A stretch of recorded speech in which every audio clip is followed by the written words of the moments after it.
listening to the cozy nighttime version of Helsa at Home. In fact, Helsa and Muffin at Home, isn't it? So Muffin is being very active and jumpy just at the time when I'm trying to make like a cozy, relaxing video. So usually I make my videos, like because I've done a few now, usually I make my videos during the daytime.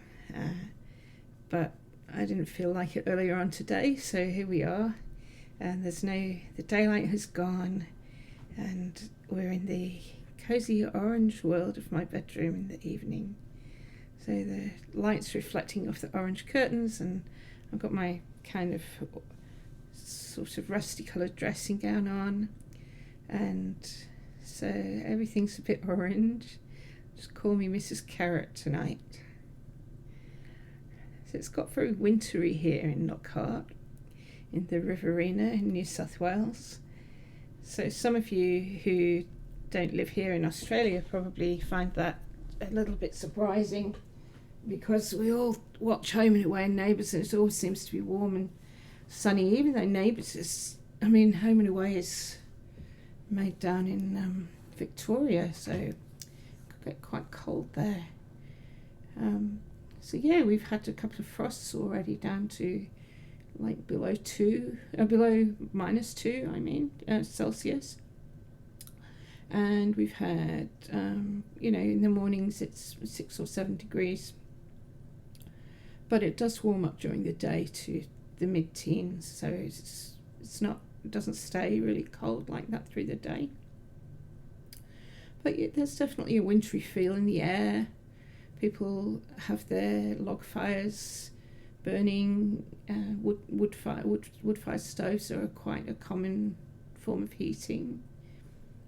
The houses in general here aren't very warm inside because they don't have very good insulation, and there's no double glazing and there's no central heating. So I'm lucky that I've got a reverse cycle air conditioner in a couple of rooms. I've just got an electric heater in one of the other rooms. But generally I stay nice and warm. I've started wearing socks, which is, I just wear them for the few weeks of winter.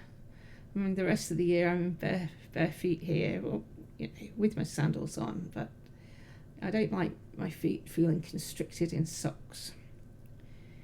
So I do, what was I going to say?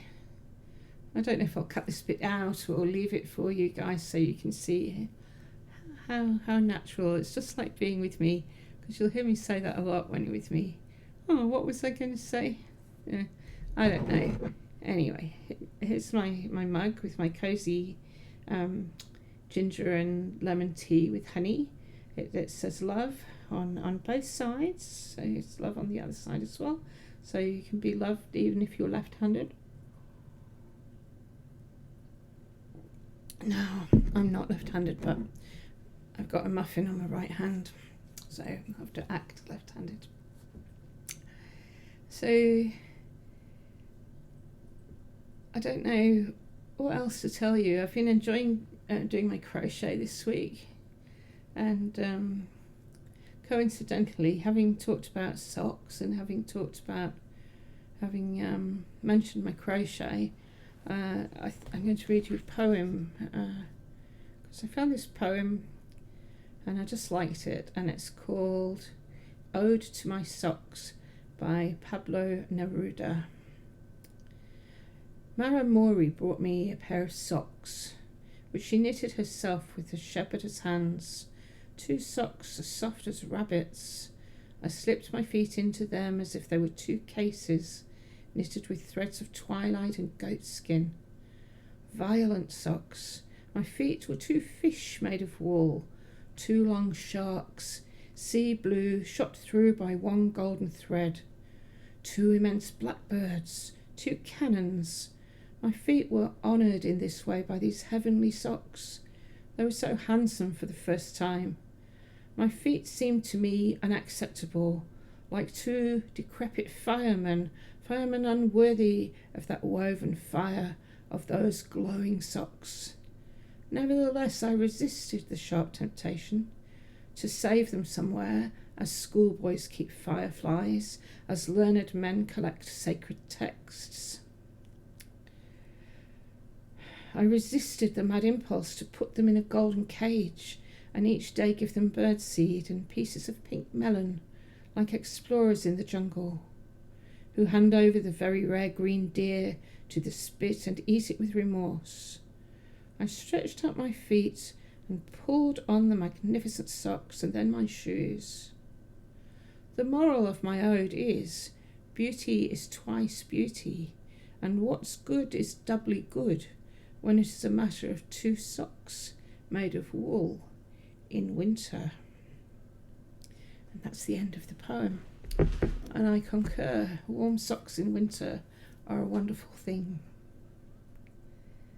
I think I will love you and leave you. I do love you all, and I hope you have a great week. Say bye-bye. Bye-bye. You know what? He'll be like this, all sleepy, wanting petting, and as soon as Mum goes to lie down, goes to bed, turns off the light and thinks for the millionth time, oh, I'll give Muffin a chance to stay in the bedroom because he seems so calm and relaxed.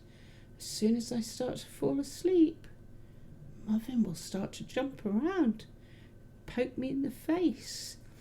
So, yeah, it's nearly time to lock him out.